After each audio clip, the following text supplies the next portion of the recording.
அனுபமா கொடுத்த ஒரு இன்டர்வியூ துரு விக்ரமுடைய வாழ்க்கையை கேள்விக்குறியாக மாற்றிருக்குன்னு தான் சொல்ல முடியும். ஏன்னா அந்த அளவுக்கு துரு விக்ரம் பேரை சொல்லாமல் அவர் இதெல்லாம் செஞ்சாருன்ற மாதிரி நிறைய விஷயங்களை அவங்க ஷேர் பண்ணியிருந்தாங்க. அவங்க சொல்ல வந்த விஷயம் என்னென்னா, இது போல் டாக்ஸிக்கான ரிலேஷன்ஷிப்பில் நானும் மாட்ட விரும்பலை, யாரும் மாட்டாதீங்க அப்படின்ட்டு ஒரு அவேர்னஸ்க்காக அவங்களுடைய ஓன் லைஃப் எக்ஸ்பீரியன்ஸை ஷேர் பண்ணியிருந்தாங்க.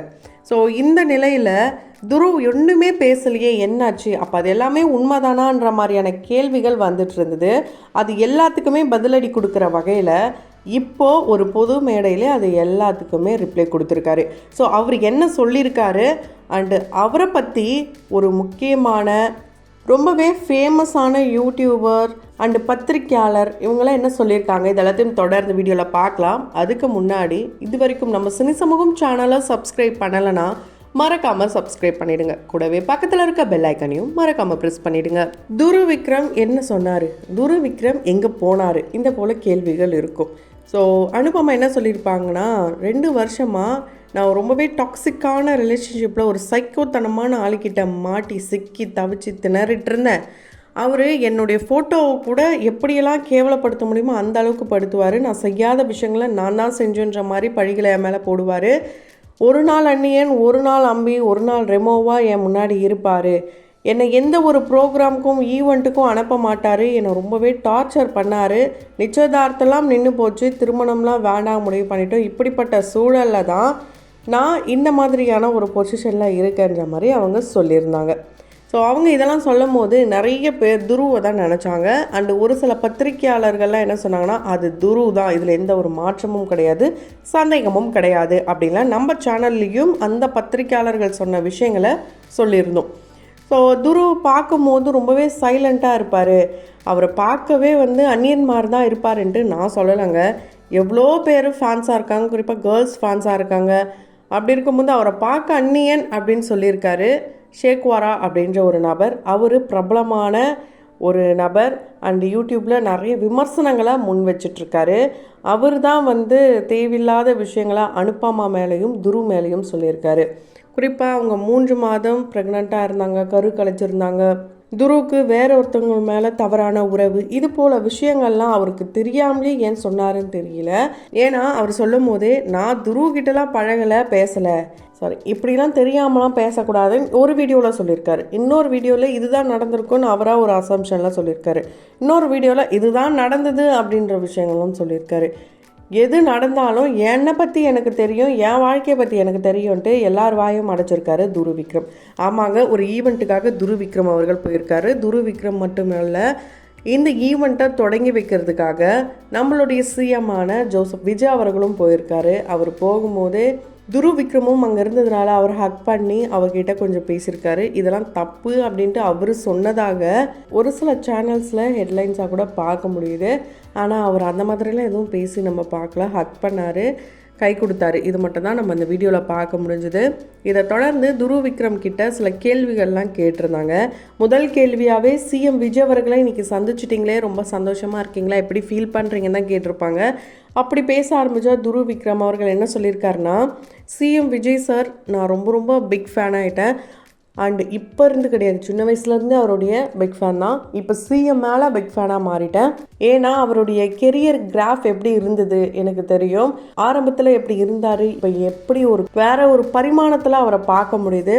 ஸோ பல இளைஞருக்கு இப்போ இருக்கிற ஜென்ரேஷனுக்கு அவர் தான் மோஸ்ட் இன்ஸ்பிரேஷனாக இருக்கார். அவங்களில் ஒருத்தவங்களாக தான் நானும் இருக்கேன்.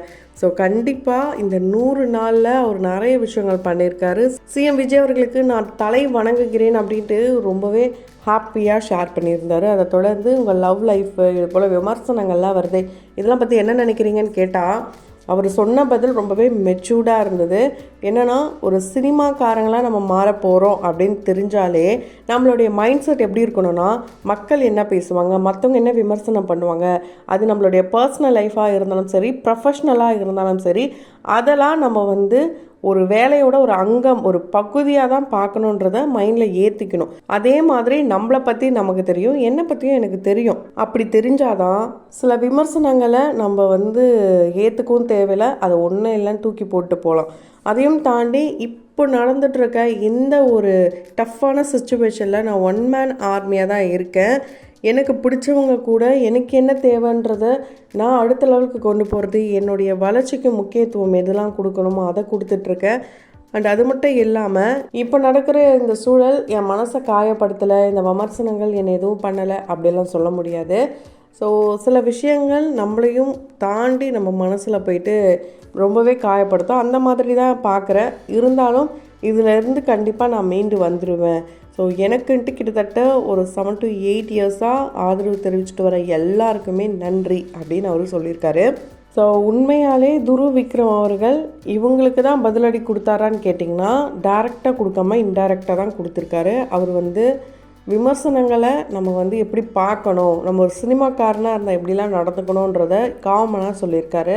ஸோ அனுப்பாமாவும் எந்த இடத்துலையும் நான் துருவை தான் சொல்கிறேன்னு சொல்லவே இல்லை, காமனாக தான் சொல்லியிருந்தாங்க.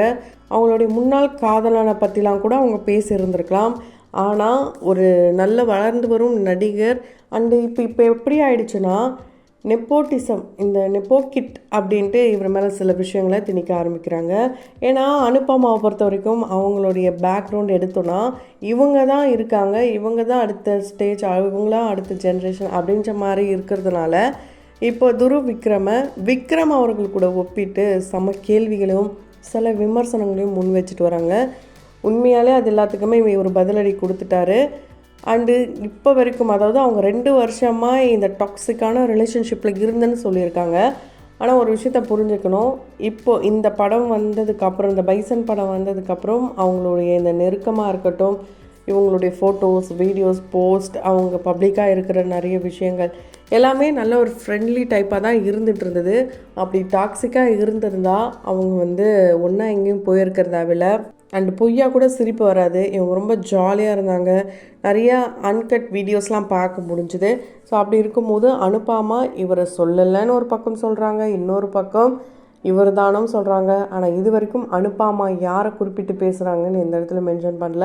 விமர்சனங்கள் பண்ணுறவங்க தான் துரு விக்ரம் அப்படின்ட்டு சொன்னதுனால துரு விக்ரம் ரொம்பவே மனசளவில் பாதிக்கப்பட்டிருக்காரு. கண்டிப்பாக அதில் மீண்டு வருவேன்னு சொல்லியிருக்காரு. அண்டு ஒரு சிலர் அண்டு இவரே இந்த பத்திரிக்கையாளரே என்ன சொல்கிறாருன்னா, அவர் அந்நியன் மாதிரி தான் எல்லா ஸ்டேஜ்லேயும் உட்காந்துட்ருக்காரு. ஒரு விக்ரம் மாதிரி ஜாலியாக கலகன்லாம் இருக்க மாட்டுறாரு. எப்போவுமே உருன்னு எதையாவது நினச்சிக்கிட்டு ஏதாவது யோசிச்சுக்கிட்டே இருக்கார். இப்படிலாம் இருந்தால் எப்படி, ஒரு நடிகர்னால் எப்படி இருக்கணும், இது போலலாம் இப்போது கேள்விகளை முன்னெடுத்து வைக்கிறாங்க. ஸோ ஒரு நடிகர்னால் எப்படி இருக்கணும், நீங்கள் சொல்லுங்கள், உங்களுடைய கருத்துக்கள் என்ன?